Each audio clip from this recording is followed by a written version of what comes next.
Today, I'm covering the 1987 Dardeen family murders, one of the most brutal and senseless crimes in American history.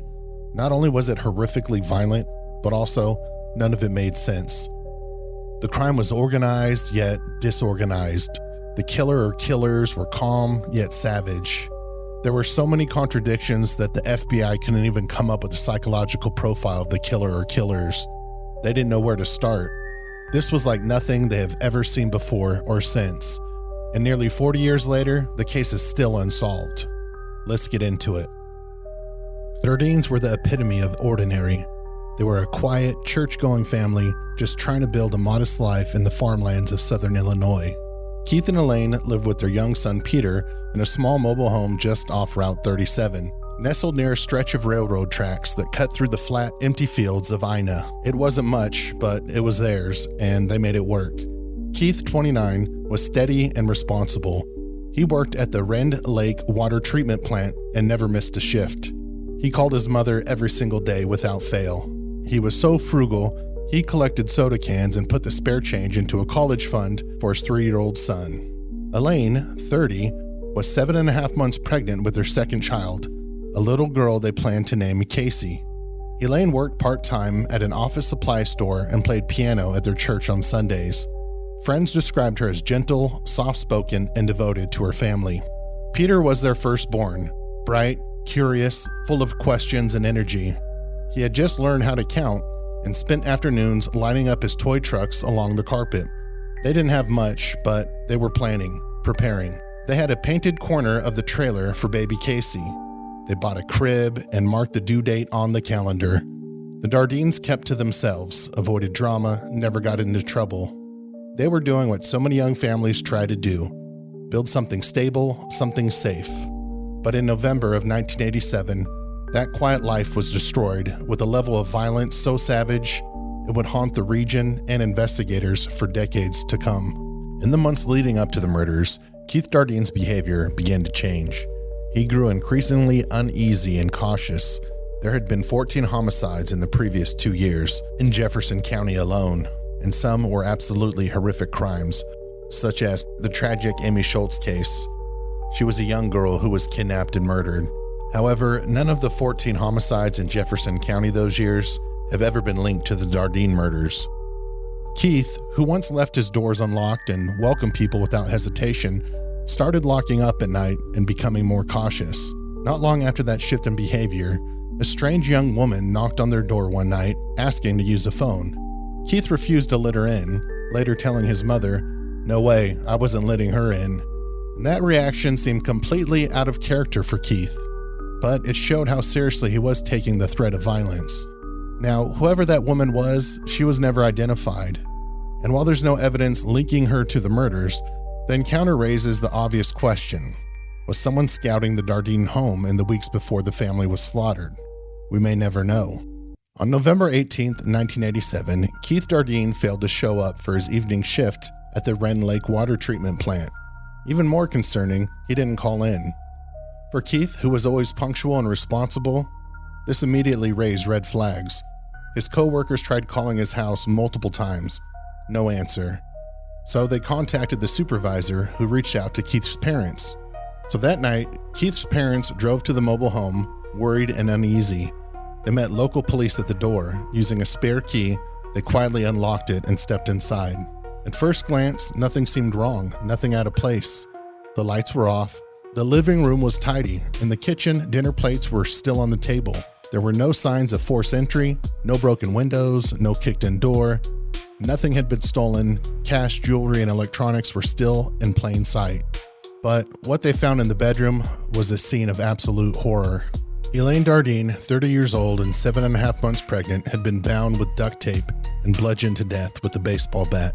Elaine's breast had been mutilated with a sharp object.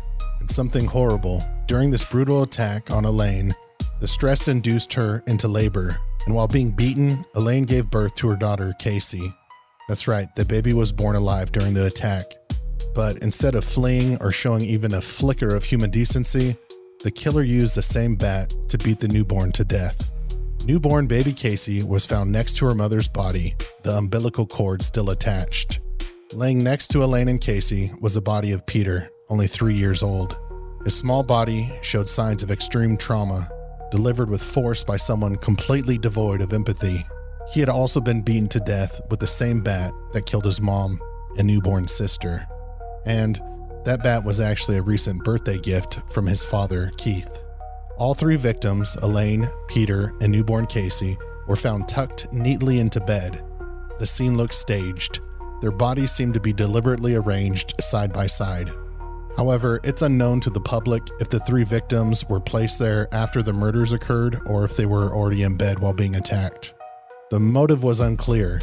Despite the fact that the killer cut off Elaine's breast, the medical examiner found no signs of sexual assault.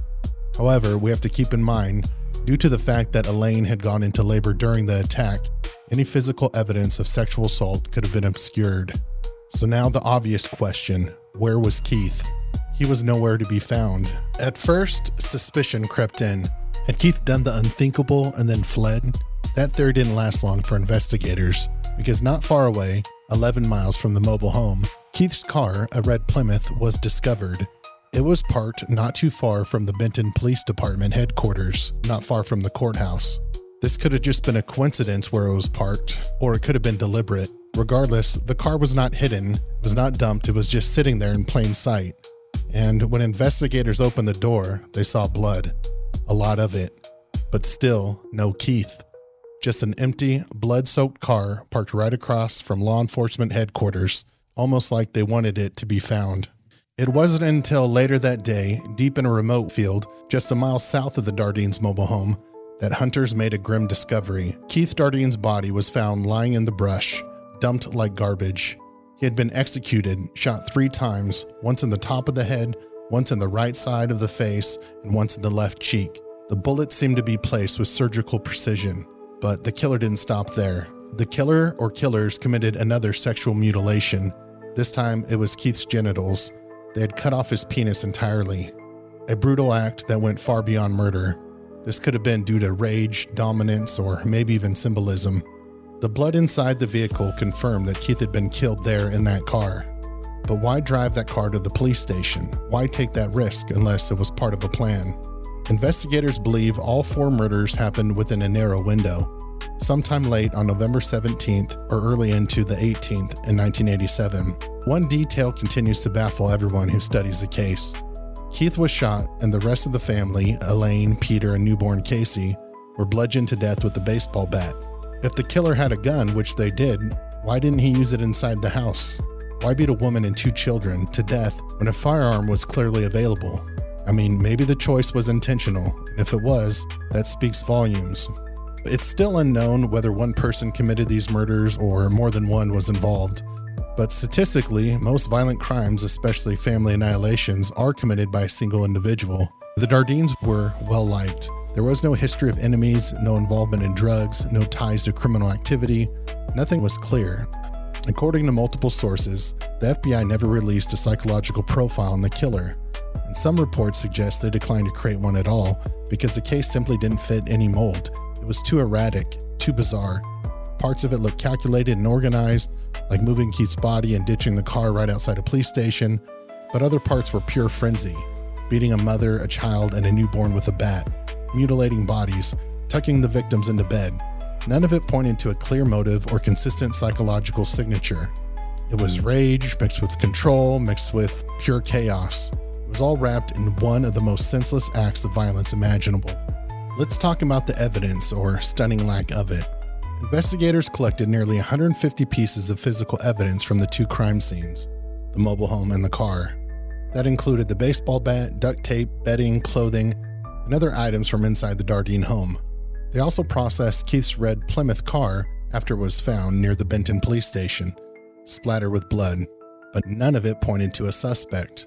There were no usable fingerprints, no hairs or fibers that led anywhere, no signs of forced entry, and no blood evidence that matched anyone other than the victims. Now remember, this was 1987 and DNA testing was still in its infancy. Touch DNA wasn't even a concept yet. The technology to extract or sequence degraded samples didn't exist. The lack of physical evidence left behind makes this case even more baffling. Typically, when someone kills in a fit of rage or during an unplanned attack that leaves something behind, fingerprints, blood, or some trace of themselves. And if the killer was in a state of psychosis, you'd expect some kind of slip-up, but in this case, there was nothing usable. No DNA, no fingerprints, nothing to point to a suspect. So that level of control makes you wonder, was this someone who had killed before? Someone who knew how to clean up a scene? With no leads and details leaking out, the tabloids did what they always do. They blamed a satanic cult, because in America, when a crime is especially brutal, the go-to theory seems to always be a cult. It happened in the Delphi murders, it happened during the Satanic Panic in the 80s, and it happened here. The public started whispering about ritual killings, human sacrifice, devil worship, the huge. There are a few interesting details from the crime scene that stand out.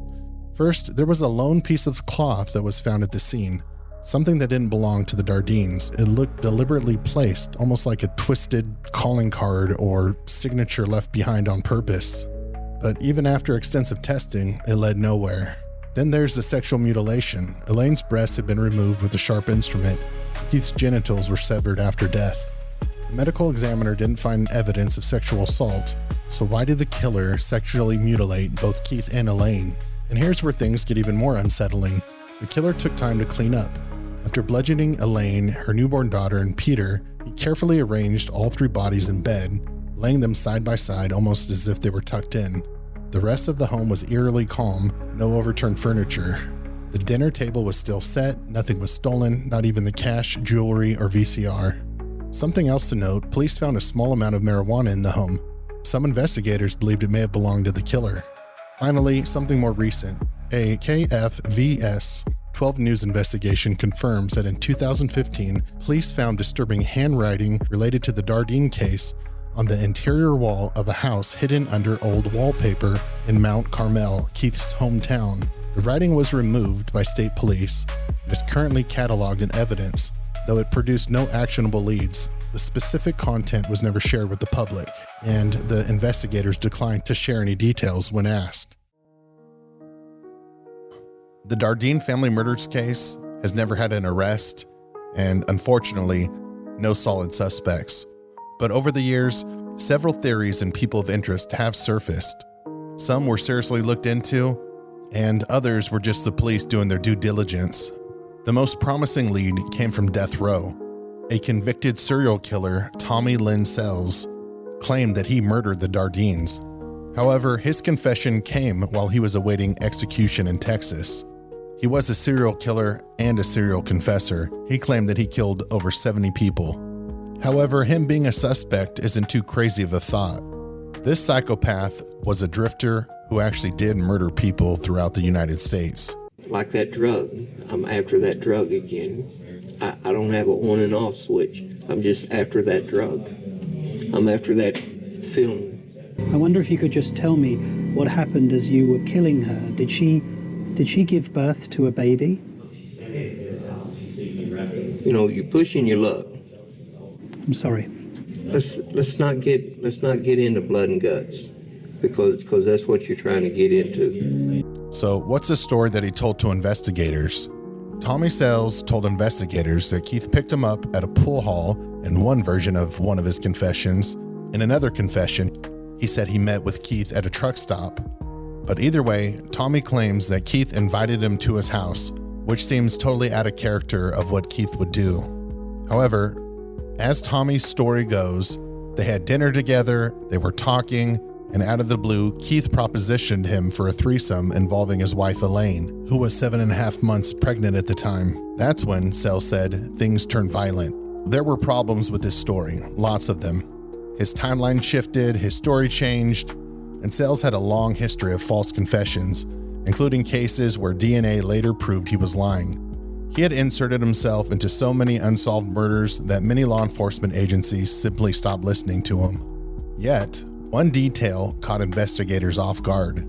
Sells accurately described a watermelon-themed ceramic type of dish inside the Dardeens' home. Some saw this as a smoking gun, others thought it was a lucky guess, and others believed he got it through secondhand sources. Ultimately, Tommy Lynn Sells was never charged with the murders. He was executed in 2014, and when that happened, the case went right back to square one. Let's walk through a few other potential suspects. One of the more interesting possible suspects is Ángel Reséndiz, better known as a railroad killer. He was a Mexican-born serial killer who became infamous for traveling across the U.S. by hopping freight trains and murdering people who lived near railroad tracks, as the Dardeens did. This serial killer committed his first known murder in Texas in 1986 and went on to kill in multiple states across the U.S., including Texas, Florida, and eventually Illinois. This person was extremely violent. He used blunt objects that were found at the victim's home, such as hammers, pickaxes, large rocks, or any items found at the scene that would be good to bludgeon someone with, and that's how he would kill his victims. So him killing someone with a baseball bat doesn't seem too far-fetched. Reséndiz preferred nighttime home invasions and frequently staged his crime scenes in bizarre, deliberate ways. In one case, he posed a body on a bed and covered it with a blanket. Sound familiar? In another, he placed a Bible on the victim's chest. He even bathed victims or cleaned the house, sometimes eating food from their kitchen before leaving. His victim profile wasn't specific. He killed both men and women, young and old, often in quiet towns near the railroad.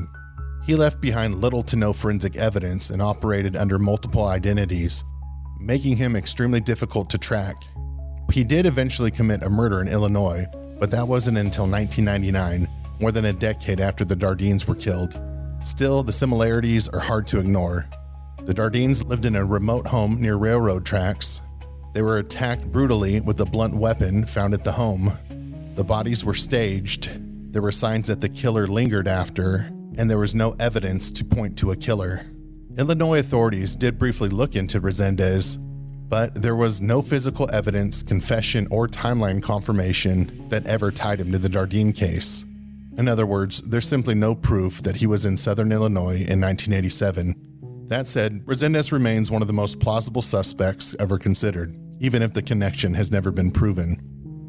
Another possible suspect could be Earl Webster Cox, the man who abducted, tortured, and murdered 9-year-old Angie Huesman in 1993. This man did unspeakable things to this poor little girl. She was found out in the woods, tied to a tree, with her face completely wrapped in duct tape, except for small holes for her to breathe through. She died of hypothermia and starvation, being found 9 days after her abduction. I mean, if this evil human could do something like this, he also seems capable of killing children, including a newborn, with a baseball bat. Cox was living in the St. Louis area at the time of the Dardeen family murders in 1987, which is only about 90 miles away. However, it's not likely that Cox was involved in the Dardeen case, because his known victims were young girls, not entire families, and there is no forensic or circumstantial evidence even that links him to the Dardeen murders. And of course, there was always rumors of a drifter who committed the murders, because of course there was. It's never a true crime case without someone blaming a mysterious drifter or hitchhiker. That said, there was a man who was reportedly seen passing through the area on foot around the time of the murders. He was described as being transient, but like most other drifter sightings, it went nowhere. No name, no follow-up, just another ghost added to the suspect list. Early in the investigation, police looked closely at one of Keith's co-workers from the Wren Lake water treatment plant. While never officially named in public reports, rumors circulated around town about this man's volatile temper and history of workplace conflicts. According to some accounts, he had a known reputation for anger and had gotten into it with Keith at least one time. The Dardeen family, aware of these tensions, reportedly shared concerns with authorities. But after a thorough investigation into this person, including interviews and a detailed alibi check, police ultimately cleared him. No physical evidence tied him to the scene, and his whereabouts at the time of the murders were confirmed. So who killed the Dardeen family? Was it one of the serial killers? Was it someone they knew? Was it the former co-worker? Was it a drifter? Or was it someone we've never heard of?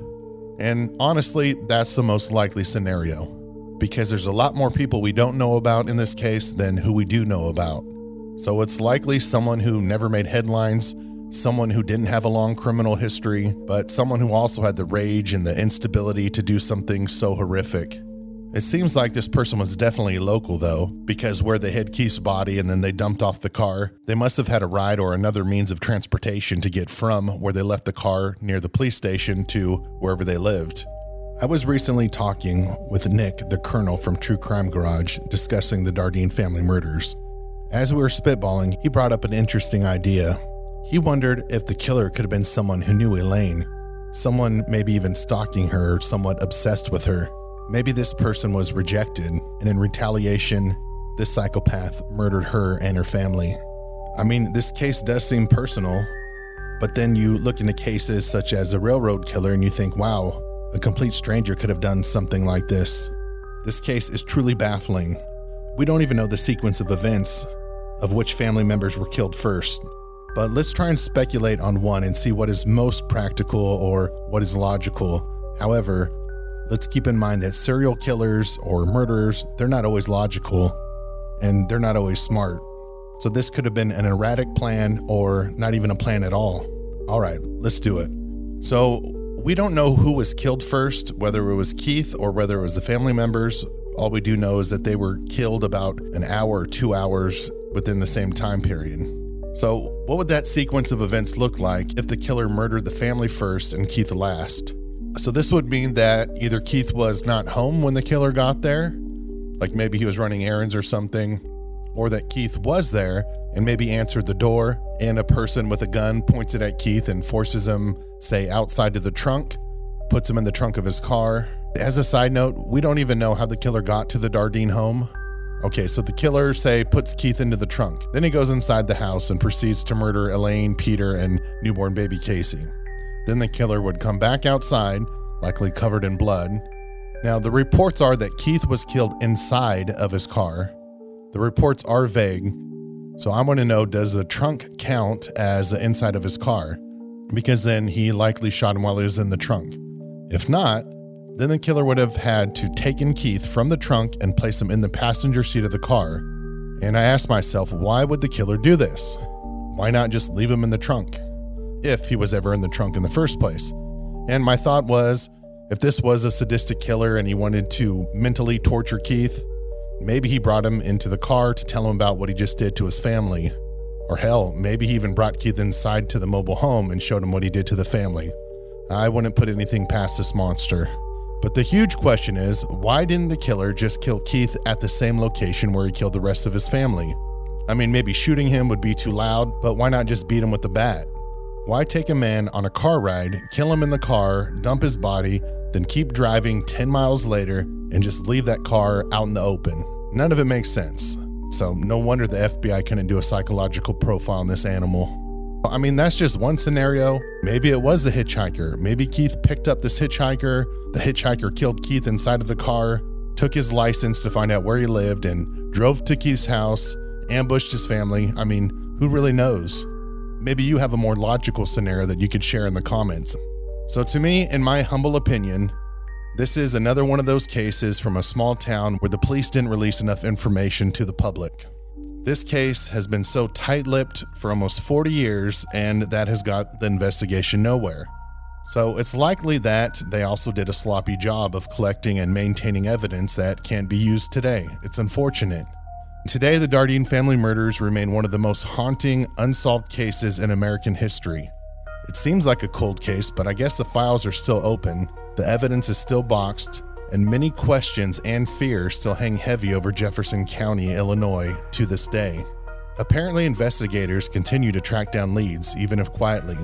Captain Bobby Burge, now overseeing the case, says he still combs through the binders of old tips and evidence logs. When asked if he believes the answer is buried somewhere in those books, he didn't hesitate. Yes, and I hope so. Keith's mother, Joanne Dardeen, has never stopped advocating for justice. Keith's sister, Anita Knapp, recently asked why basic forensic testing hasn't been revisited. In an interview, she stated, "Surely they ate dinner that night. The killer was there for a while, opened a fridge, touched something." I mean, she's right. Some of the items and evidence could potentially be tested for DNA with modern techniques. But as of now, there's been no public announcement about retesting. The Jefferson County Sheriff's Office still encourage anyone with information, no matter how small, to come forward. You could reach them at 244-8004. And if you're as troubled as I am about this case, drop your theory in the comments. Let's see what the internet's collective brain could come up with, because 40 years is way too long for this family not to receive justice. Thanks for watching.